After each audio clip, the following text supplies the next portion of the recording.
Los últimos días de Adam. De Gerhard Moll.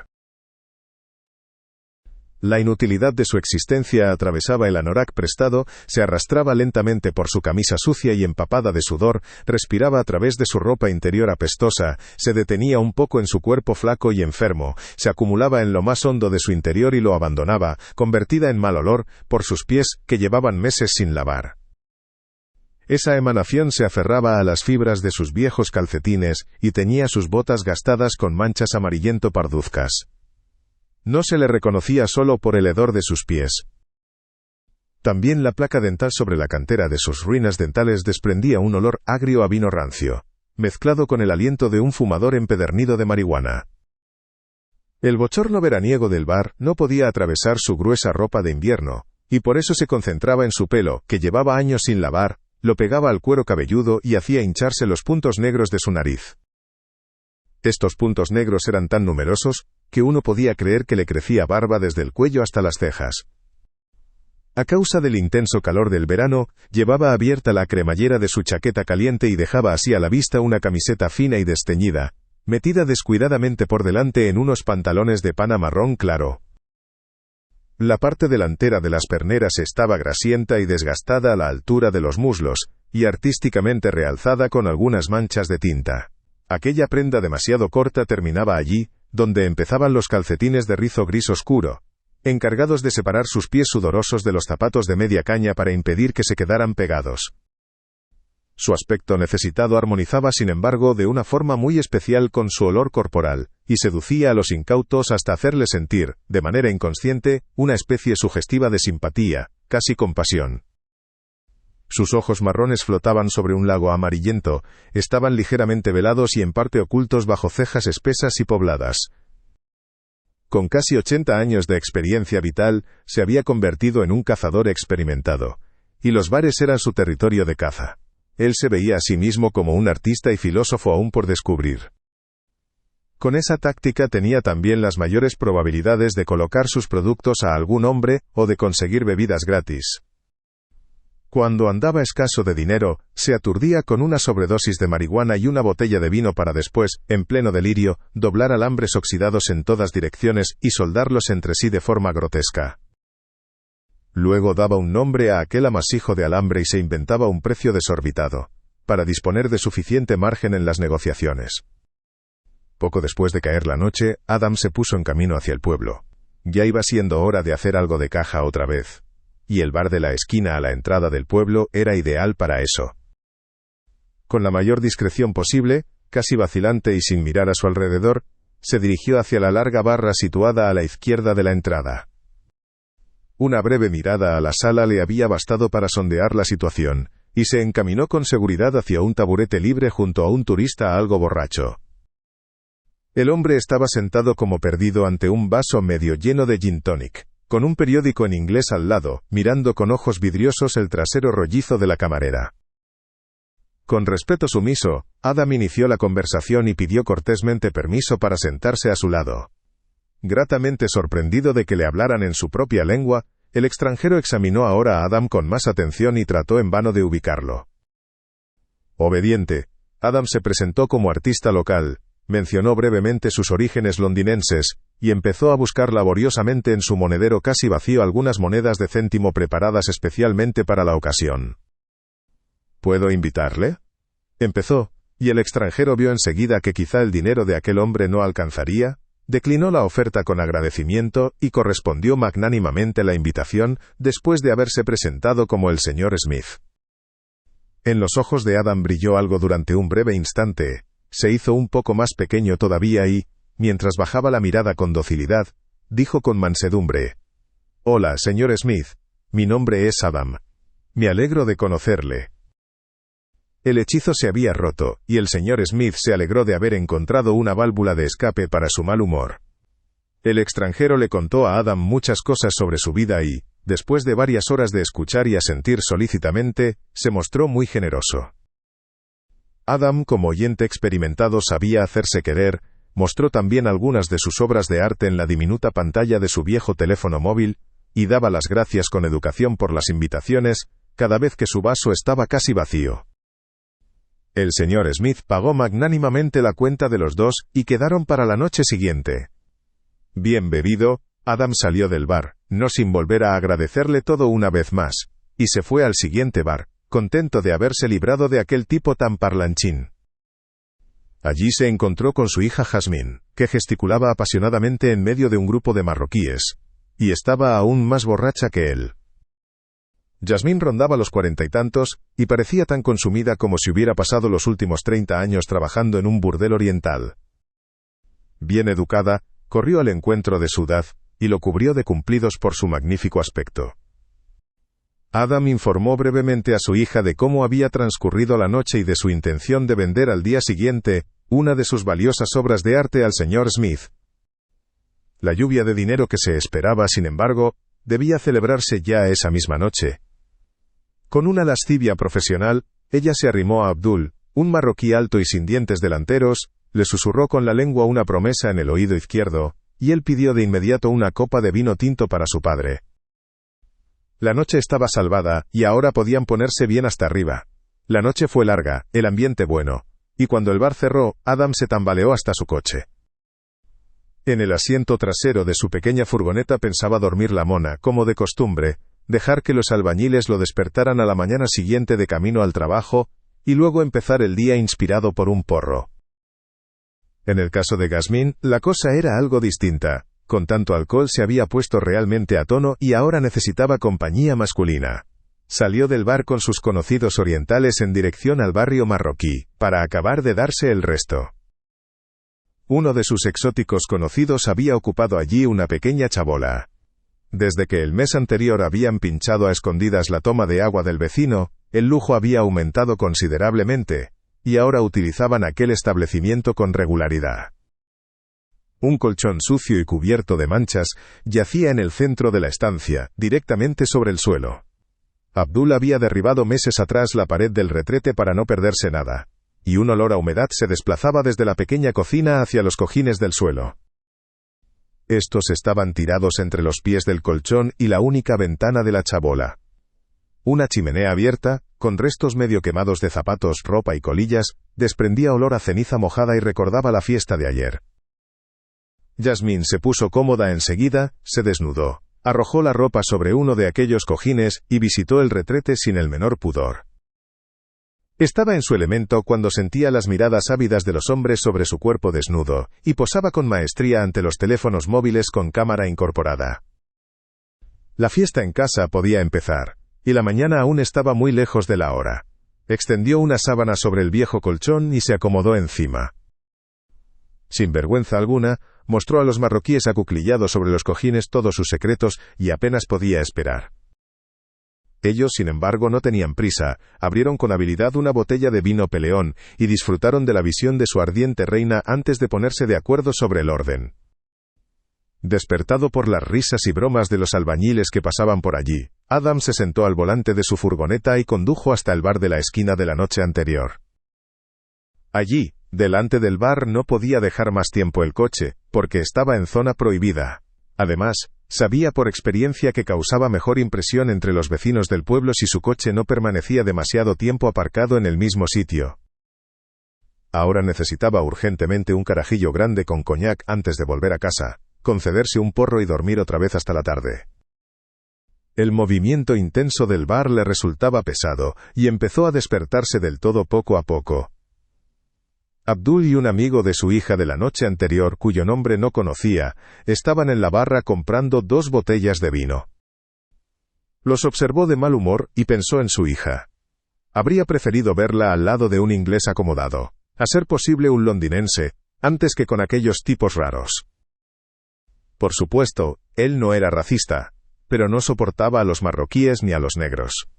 Tenían aspecto de no haber dormido, y conversaban animadamente en su lengua materna, de la que por desgracia él no entendía nada, y eso a pesar de haber trabajado 2 años en la carpintería de Atzila. Recordaba muy bien aquella época. El pueblo marroquí de montaña Atzila era conocido por el contrabando de hachís, y él había ayudado allí, en una carpintería, a ahuecar muebles y prepararlos para el tráfico de drogas. Había sido un trabajo penoso y mal pagado, y había comprobado en carne propia que aquella gente apenas podía vivir del cultivo de droga. La idea de contrabandear él mismo también se le había ocurrido entonces, pero para hacer un poco de dinero rápido, el riesgo le había parecido claramente demasiado alto. Murmuró algunas frases para sí mientras los marroquíes abandonaban el local y caminaban hacia su barrio. El coche de su hija seguía aparcado delante de la entrada, igual que ayer. Empezó a cavilar y pensó en la noche con el señor Smith. No solo aquel le había contado muchas cosas de su vida. También él mismo le había confiado un poco demasiado sobre sí mismo. Hoy volvería a verlo y quizá también a conocerlo un poco mejor. La noche prometía, y ahora otro carajillo, esta vez con Baileys, y luego a casa, a echarse una cabezadita.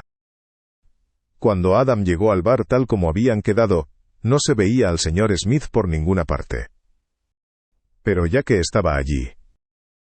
Así que Adam pidió una botellita de vino para aprovechar el momento y decidió esperar. Pasar el tiempo, y de eso tenía de sobra, con una botella llena le daba una sensación de seguridad. Antes no habría sido así. Pero ahora, en la vejez, ya le bastaba la mitad para mantener su nivel justo en el punto que necesitaba para sentirse bien. El resto se lo llevaría luego a casa y lo bebería allí con calma. Entonces vio por el rabillo del ojo cómo el señor Smith entraba en el local acompañado de una mujer, y se sentaba en una de las mesas libres. La indignación le subió por dentro y dio un gran trago para tragarse con él aquella desfachatez. Aquel londinense grosero lo había pasado por alto, y eso a pesar de todo el trabajo y el tiempo que él había desperdiciado por su culpa. La botella estaba medio vacía cuando Adam ya no pudo contenerse, se deslizó del taburete y fue hacia la mesa de los dos. En los ojos del señor Smith reconoció enseguida la incomodidad.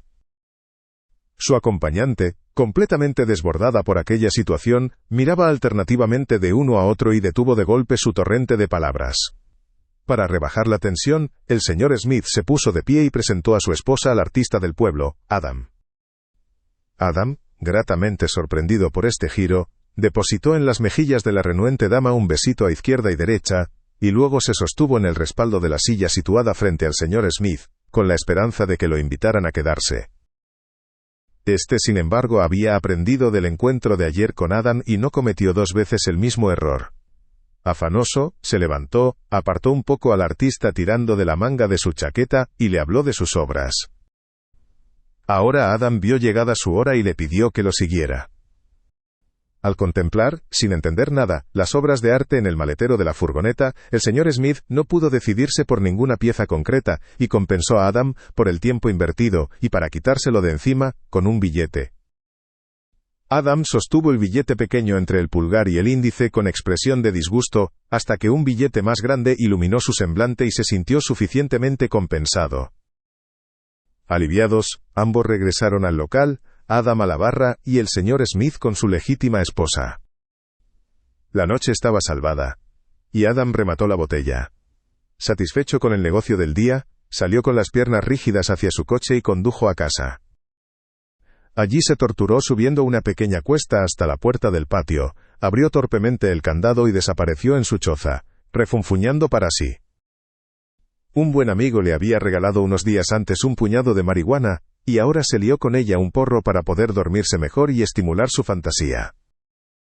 Cuando no había fumado ni siquiera la mitad, el suelo bajo sus pies empezó a moverse hacia atrás, y él se inclinó lentamente hacia adelante, con la cara sobre la mesa de la cocina, sin cerrar los ojos. Durante algunos minutos permaneció conscientemente en esa postura, y miró embobado las botellas y vasos vacíos sobre la mesa. Con los ojos aún algo abiertos, cayó en su mundo de sueños y de pronto se encontró de nuevo en su infancia. Londres, Segunda Guerra Mundial. Tomó al niño de la mano y subieron a la azotea plana de su casa. La mano del padre era fuerte y familiar, y nada en el mundo habría podido destruir aquella confianza. Podía sentir esa fuerza, igual que podía sentir la tierra bajo sus pies. Así estaban los dos, uno al lado del otro, contemplando los fuegos artificiales sobre Londres. Pequeños dedos que escupían fuego en las afueras de la ciudad, se precipitaban hacia el cielo, y hacían ruidos parecidos al trueno de una fuerte tormenta. Del cielo caían bombas, y los aviones aullaban con sus estridentes sirenas. Así estaban en la azotea, y él podía sentir cómo la mano de su padre se humedecía poco a poco y empezaba a sudar. Muchos globos enormes flotaban sobre la ciudad, estaban sujetos con gruesos cables, e impedían que aquellos dragones que escupían fuego pudieran volar aún más bajo. Lanzas de un rojo incandescente bajaban del cielo y se clavaban en las calles, igual que los rayos de una tormenta inmensa. El niño estaba tan sobrecogido por lo que ocurría que solo bajó de la azotea con su padre de mala gana. Como ayer y anteayer, fueron a aquella cosa extraña, semicircular, detrás de su casa, y pasaron allí el resto de la noche. La mayoría de los vecinos también dormían en aquellos refugios ondulados de acero. Cubiertos de tierra, parecían la entrada de un túnel. Sombríos, húmedos y fríos, como un corazón hecho de tierra mojada, podían verse en casi todos los jardines, y parecían tener para los adultos un significado muy distinto que para el niño y sus amigos. Allí venían sobre sus casas y clavaban sus lanzas relampagueantes en las calles, y donde alcanzaban las casas, éstas se derrumbaban sobre sí mismas como castillos de arena. Aves gigantes con hélices en las alas, escupiendo fuego, aullando con estrépito, y él podía ver el miedo en los ojos de los demás.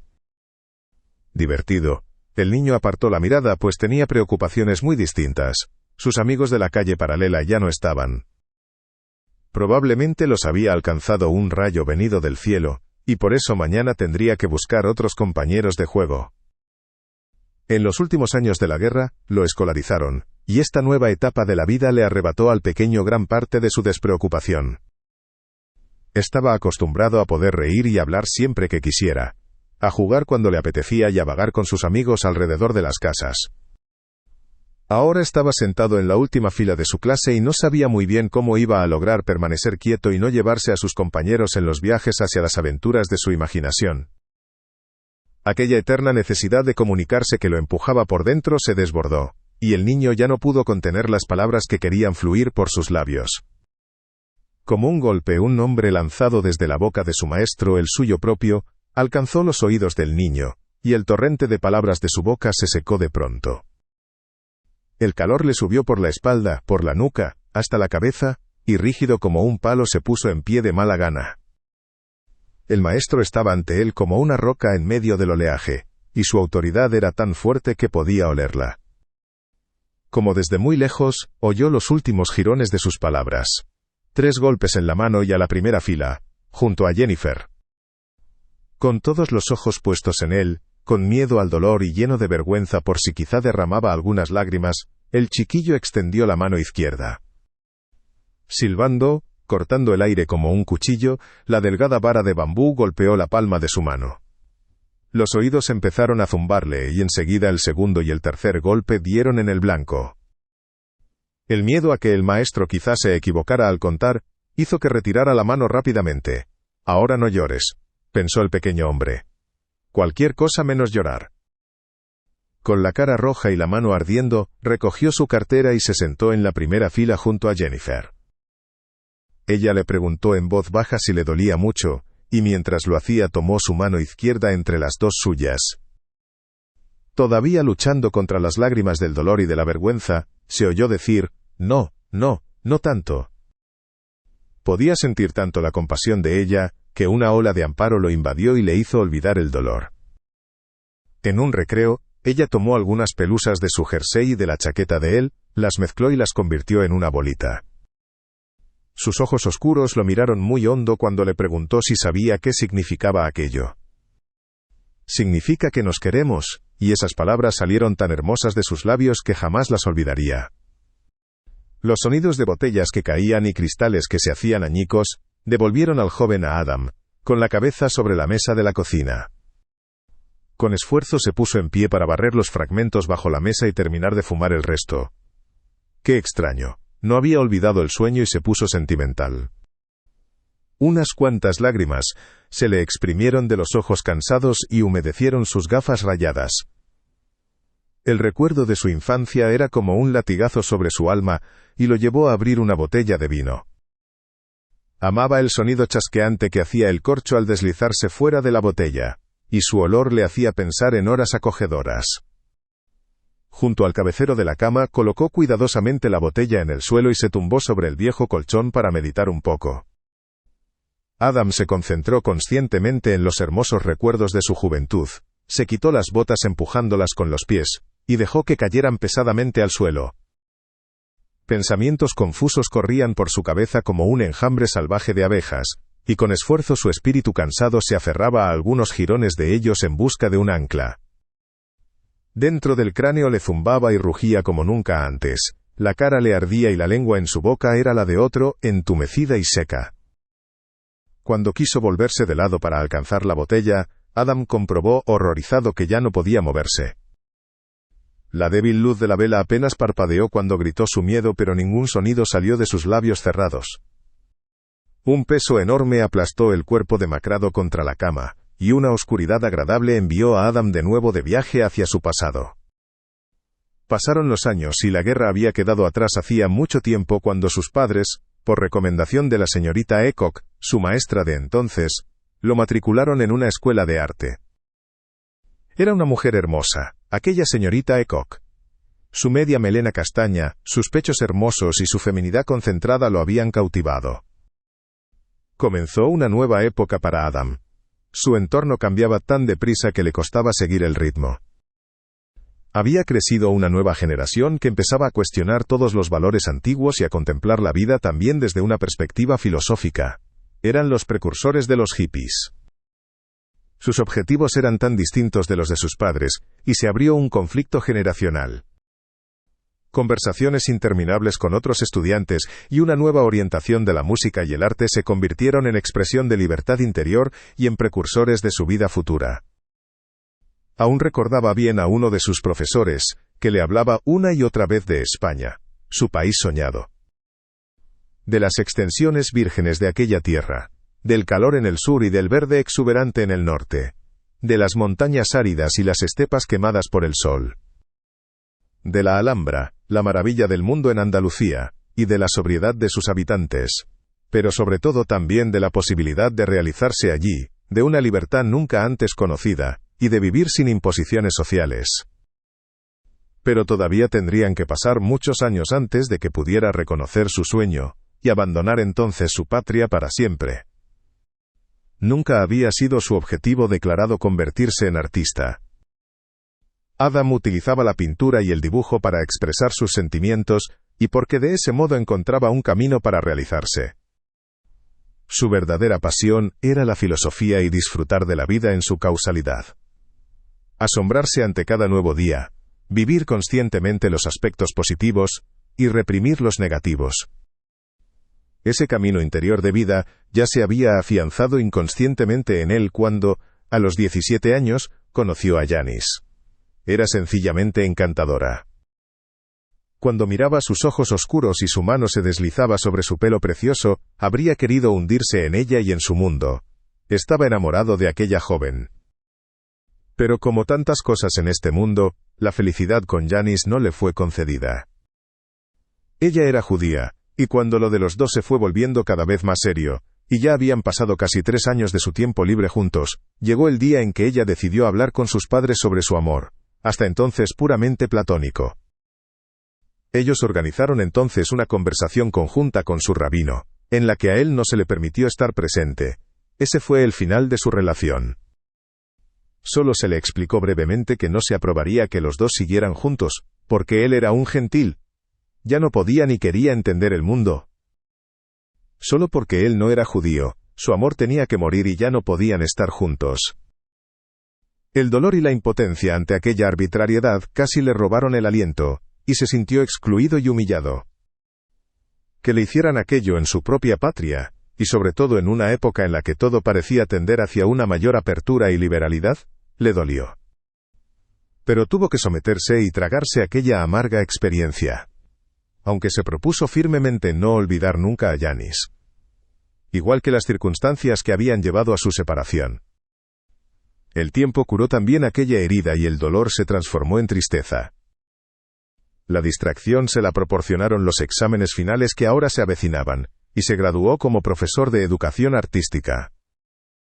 Ahora se sentía libre de todas las imposiciones. La escuela ya no era el centro de su vida. Sin exámenes, sin regularidades, empezó a disfrutar aún más de la vida de lo que ya lo hacía. La confrontación con su padre era solo cuestión de tiempo, y al cabo de unas semanas, éste le aconsejó con mucha insistencia que abandonara la casa paterna. En su repentina situación de sin techo, la última posibilidad fue el coche de un amigo, para no tener que ceder después de todo ante su padre. Vaya, era duro saborear la experiencia de dormir en un coche y no saber qué traería el día siguiente. Los días se sucedieron y se convirtieron en semanas, hasta que la madre del amigo se compadeció de él y lo invitó a vivir provisionalmente con ellos dos en el noroeste de Londres. El entorno le gustó, se integró en aquella nueva estructura familiar y disfrutó mucho de los meses siguientes. Pronto pudo financiarse la vida por sí mismo vendiendo sus cuadros, y alquiló un apartamento propio en las cercanías. Unos meses más tarde se juntó con dos amigos, también pintores, y durante un año compartieron otro apartamento, aunque en un barrio mejor. Sus cuadros se vendían sorprendentemente bien y pudo ahorrar algo de dinero. Apenas su situación económica mejoró un poco, le entró a Adam el espíritu de aventura y se fue haciendo autostop a Portsmouth. Los días de Adam en Portsmouth fueron inolvidables. Se quedó unos días con dos putas amigas y vivió de cerca su oficio, así como las circunstancias más íntimas de sus vidas.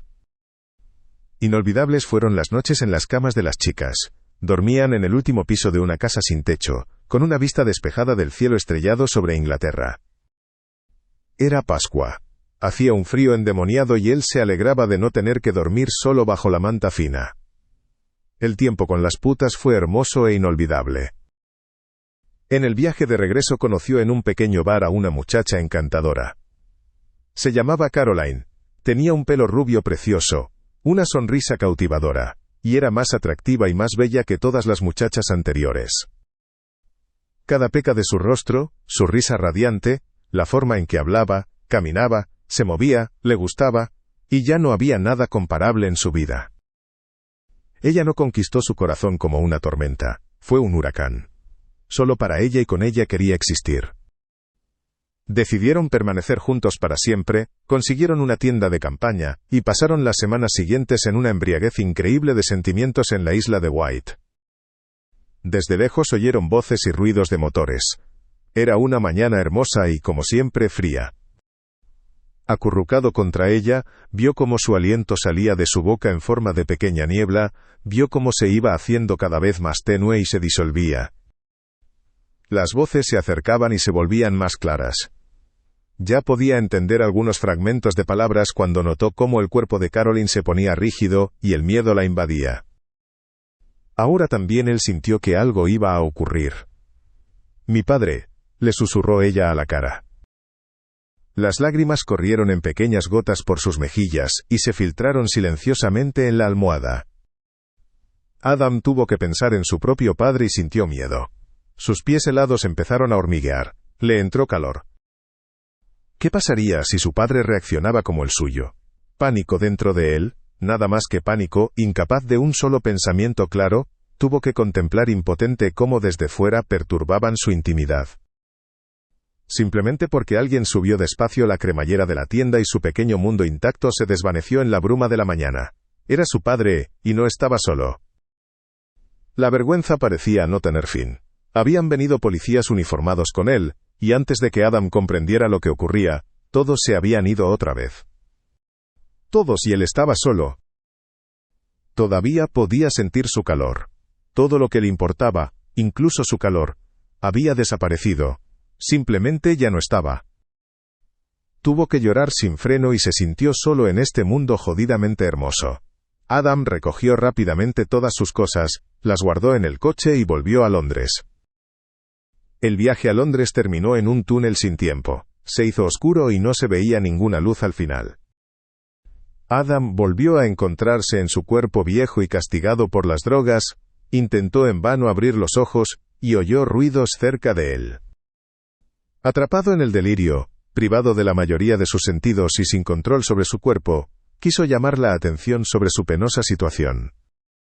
Pero por mucho que se esforzara el viejo artista, no pudo mover su cuerpo entumecido ni un solo milímetro, y los ojos permanecieron cerrados. Condenado únicamente a oír, tuvo que vivir las horas más terribles de su vida como un figurante, sin la más mínima posibilidad de escapar de aquel papel secundario. Adam no sabía cuánto tiempo llevaba ya en aquel estado. El pánico dominó su espíritu cansado cuando oyó a su hija decir que todavía había que buscar en los bolsillos de sus pantalones algo aprovechable. Yasmín hablaba con Abdul de él como si fuera un objeto en una casa de empeños. A su alrededor, había un trajín afanoso que terminó de pronto con la llegada del médico del pueblo. A este, al que llamaban Don Juan por su pasión secreta por la enfermera Doña Luisa, le bastó tocar brevemente el cuello del viejo paralizado para certificar su fallecimiento sin más examen. Para ahorrarle a su hija posibles gastos de entierro, Adam había firmado años atrás un contrato con una universidad médica del País Vasco, y había donado su cuerpo al instituto. Debía ser utilizado por estudiantes para la disección anatómica y, a cambio, recibir después un entierro decente. Cuando llegó el coche fúnebre del instituto, y empujaron al viejo dentro del compartimento frigorífico preparado del vehículo, volvió a perder el conocimiento. Adam volvió en sí mientras pasaba el control de aduanas en Río y se dirigía hacia la salida de la terminal. Nadie había notado el chaleco de dinero bajo su camisa, y un peso se le quitó de los hombros cuando vio un cartel con su nombre en manos de un negro gordo. El gordo se llamaba Luis, y parecía cualquier cosa menos digno de confianza. Su enorme camisa hawaiana estaba empapada de sudor, y se pegaba a su vientre obeso como si hubiera crecido allí. Del mentón le goteaba como si la cabeza se le hubiera vuelto porosa. Una zarpa gigantesca casi le aplastó la mano, y Adam se presentó.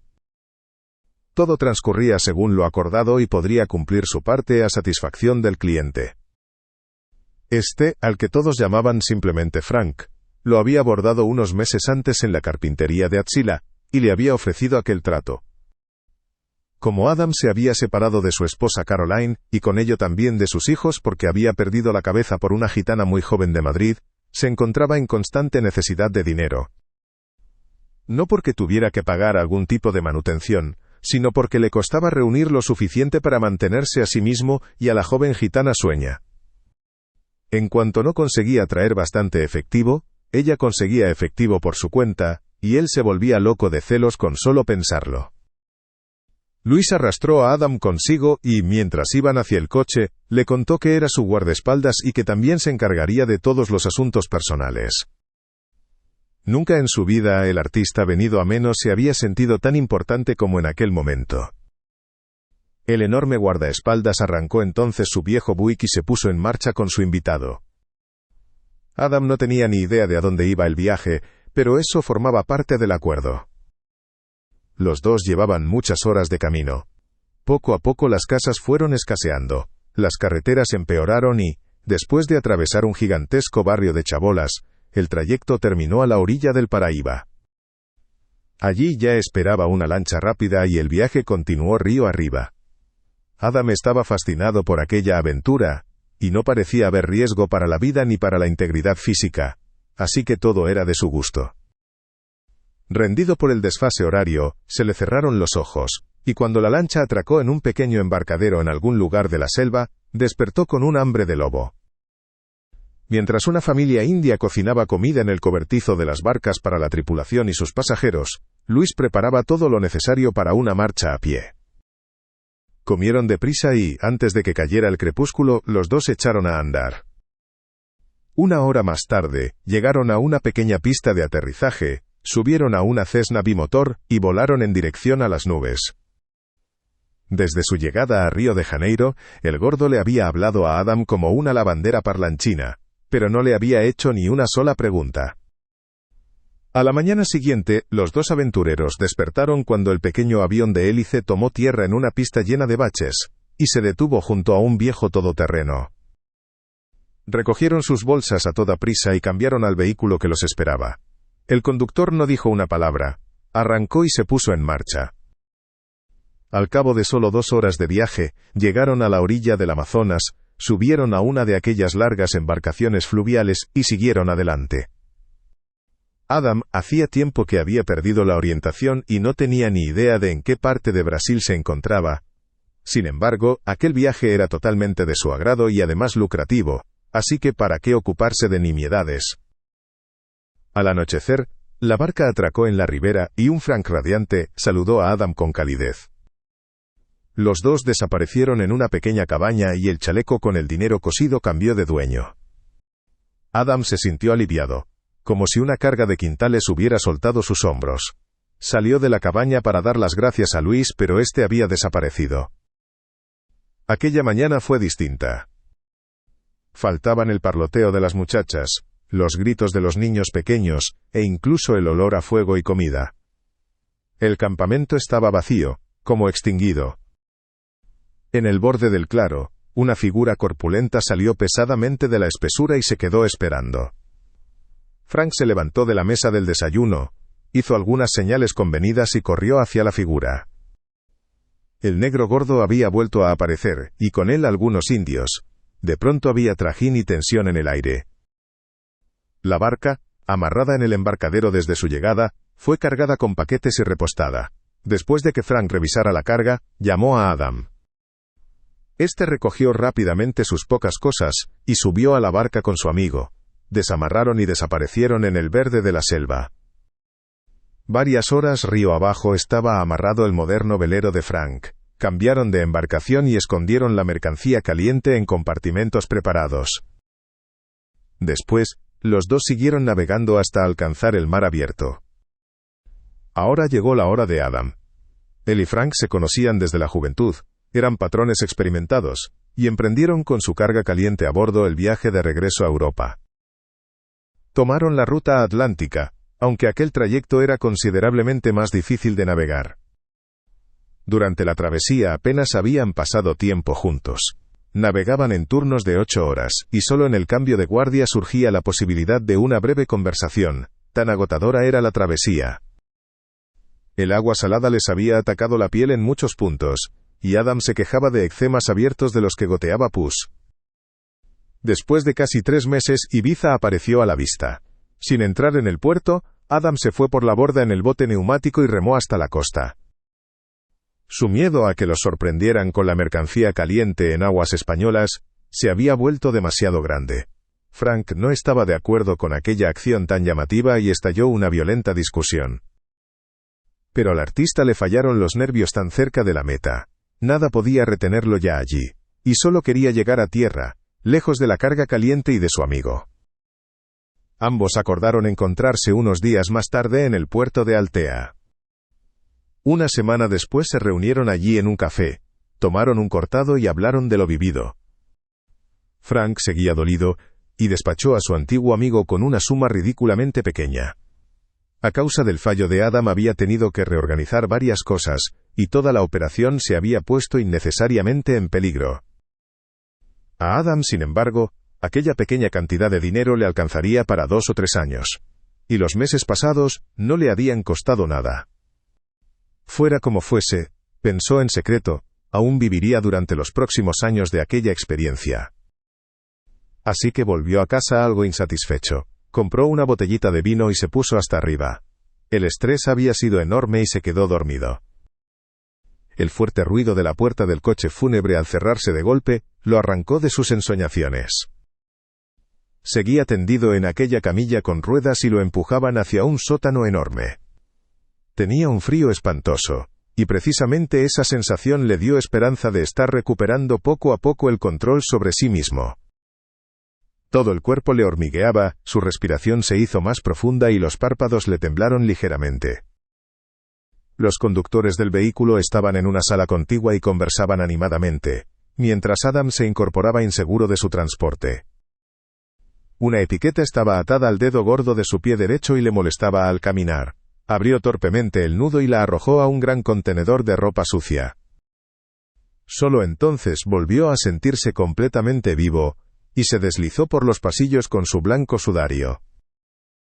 Adam llevaba muchas horas sin beber y empezó a registrar todos los armarios y salas anexas. Cada vez se perdía más en aquel laberinto abovedado, mientras el conductor del coche fúnebre aparcaba su vehículo en un estacionamiento. Nadie había notado la falta del cuerpo. Como en aquella universidad nunca antes había desaparecido un cadáver, El conductor responsable creyó que su compañero se había encargado del resto del trabajo. La luz de los techos se apagó y, parpadeante, la iluminación de emergencia comenzó su servicio como todas las noches. Las puertas se cerraron con golpes sonoros, y Adam oyó cómo metían llaves en las cerraduras y lo dejaban todo cerrado. Con su vestido blanco, el viejo artista se deslizaba sin ruido por los pasillos, descalzo, helado y todavía sin tener la cabeza del todo clara.